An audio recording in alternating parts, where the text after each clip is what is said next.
ബഹുമാനപ്പെട്ട വോട്ടർമാരെ, സഹപ്രവർത്തകരെ, കിഫ്ബിയുടെ ഫണ്ട് ഉപയോഗിച്ച് 36 കോടി രൂപയ്ക്ക് ചെലവഴിച്ച റോഡാണിത്. ചെലവഴിച്ചിട്ട് ഇപ്പൊ ഏകദേശം ഒരു 6 മാസക്കാലമായി കാണില്ല. എന്നാലും ഇപ്പൊ 36 കോടി രൂപ വെച്ച് കൊട്ടിയാഘോഷിച്ച് പുതിയ റോഡിന്റെ ഉദ്ഘാടനം ചെയ്ത റോഡാ. അപ്പൊ അതിന്റെ ബോർഡും വെച്ചിരിക്കുന്നതാണ്. ഒരു മൊത്തത്തിലൊരു 6 മാസം തികയുന്നില്ല, 6 മാസം ആവുന്നില്ലെന്ന് വേണമെങ്കിൽ പറയാം. റോഡിന്റെ ഇപ്പോഴത്തെ അവസ്ഥയാണ്. 36 കോടി രൂപ നമ്മുടെ സാധാരണക്കാരായ ജനങ്ങളുടെ നികുതി പണം വെച്ച് കിഫ്ബി വഴി ഉണ്ടാക്കിയ റോഡ്. വലിയ ഫ്ലെക്സും വെച്ചിട്ടുണ്ട്. മേഴ്സിക്കുട്ടിയമ്മയുടെ പടവും വെച്ച് വലിയ കൂറ്റൻ ഫ്ലെക്സ്. ഒന്ന് കണ്ടു നോക്ക്. കിഫ്ബി ഫണ്ട് വിമർശകർക്ക് മറുപടി. നല്ലതാണ്. കിഫ്ബി ഫണ്ട് വിമർശകർക്കുള്ള മറുപടി.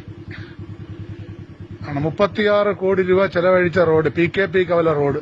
ഇപ്പൊ നവീകരിച്ച് റോഡ് ചെയ്ത റോഡിന്റെ അവസ്ഥ ടാറിട്ടാണോ റോഡ് ചെയ്തതെന്ന് നമുക്ക് 36 കോടി രൂപ. നമുക്ക് LDF സർക്കാരിന് അഭിവാദ്യങ്ങൾ. LDF സർക്കാരിന് അഭിവാദ്യങ്ങൾ അർപ്പിച്ചുകൊണ്ട് പുതിയ ഇതും വെച്ചിട്ടുണ്ട്, ബോർഡും എല്ലാം വെച്ച് റെഡിയാക്കിയിരിക്കുന്ന പദ്ധതിയാണ്.